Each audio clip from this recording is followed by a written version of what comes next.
राष्ट्र सर्वप्रथम राष्ट्र सर्वप्रथम राष्ट्र सर्वप्रथम राष्ट्र सर्वप्रथम। प्रधानमंत्री नरेंद्र मोदी ने मुंबई, महाराष्ट्र में भारतीय रिजर्व बैंक के 90 वर्ष पूरे होने के अवसर पर आयोजित कार्यक्रम RBI @90 के उद्घाटन समारोह को संबोधित किया।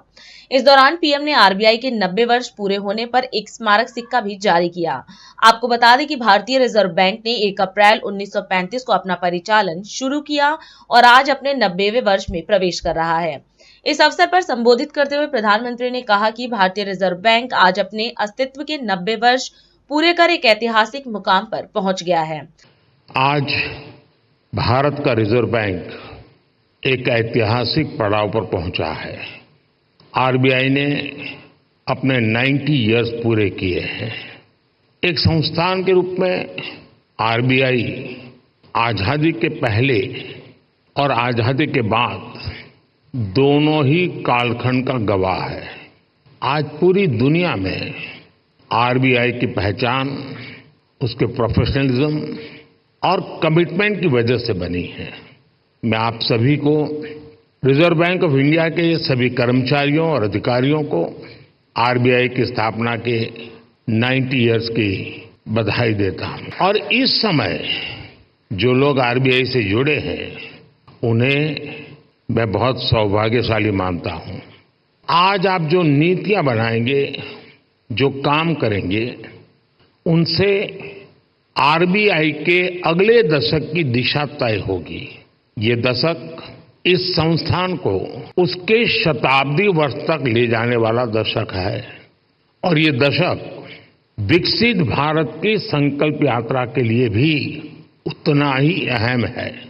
और इसके लिए जैसा आप लोगों का मंत्र है, आरबीआई को तेज ग्रोथ को सर्वोच्च प्राथमिकता देते हुए ट्रस्ट और स्टेबिलिटी पर भी उतना ही फोकस करना है।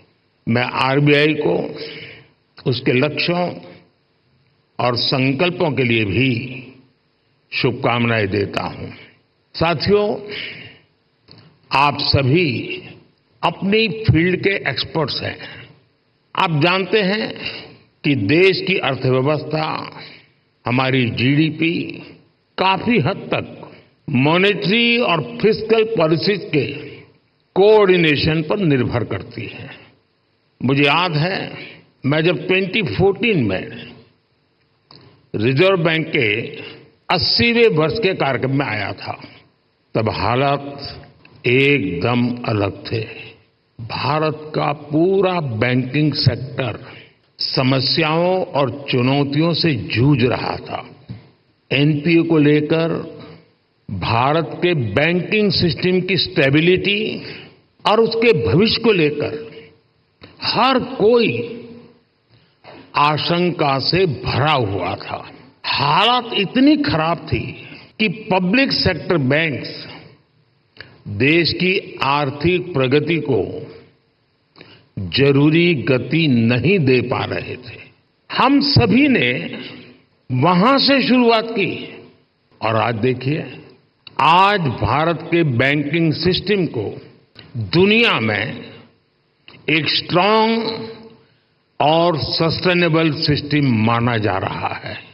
साथियों, देश के लिए जरूरी प्रोजेक्ट्स को फंडिंग देने के लिए हमारी बैंकिंग इंडस्ट्री को उसके आगे बढ़ना भी उतना ही जरूरी होगा। और इस आवश्यकता के बीच आज कई मोर्चों पर चुनौतियां भी है। एआई और ब्लॉकचेन जैसी नई तकनीकों ने बैंकिंग के तरीकों बदला है। पूरा तरीका बदल गया। बढ़ती डिजिटल बैंकिंग की व्यवस्था में साइबर सिक्योरिटी की भूमिका बहुत अहम हो गई है। फिनटेक में होने वाले नए इनोवेशंस बैंकिंग के नए तरीके बनाने जा रहे हैं। ऐसी परिस्थितियों में देश के बैंकिंग सेक्टर में, उसके स्ट्रक्चर में क्या बदलाव जरूरी है, इस पर हमें सोचना होगा। इसमें हमें नए financing, operating, and business models की आवश्यकता हो सकती है।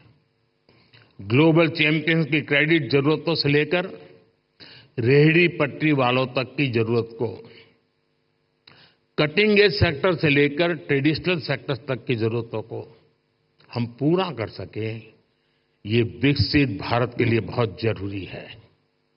विकसित भारत के बैंकिंग विजन के इस पूरे अध्ययन के लिए रिजर्व बैंक बहुत उपयुक्त संस्था है। आपके ये प्रयास 2047 के विकसित भारत के निर्माण के लिए बहुत अहम होंगे। एक बार फिर आप सबको मेरी बहुत बहुत शुभकामनाएं। धन्यवाद। राष्ट्र सर्वप्रथम, राष्ट्र सर्वप्रथम, राष्ट्र सर्वप्रथम, राष्ट्र सर्वप्रथम।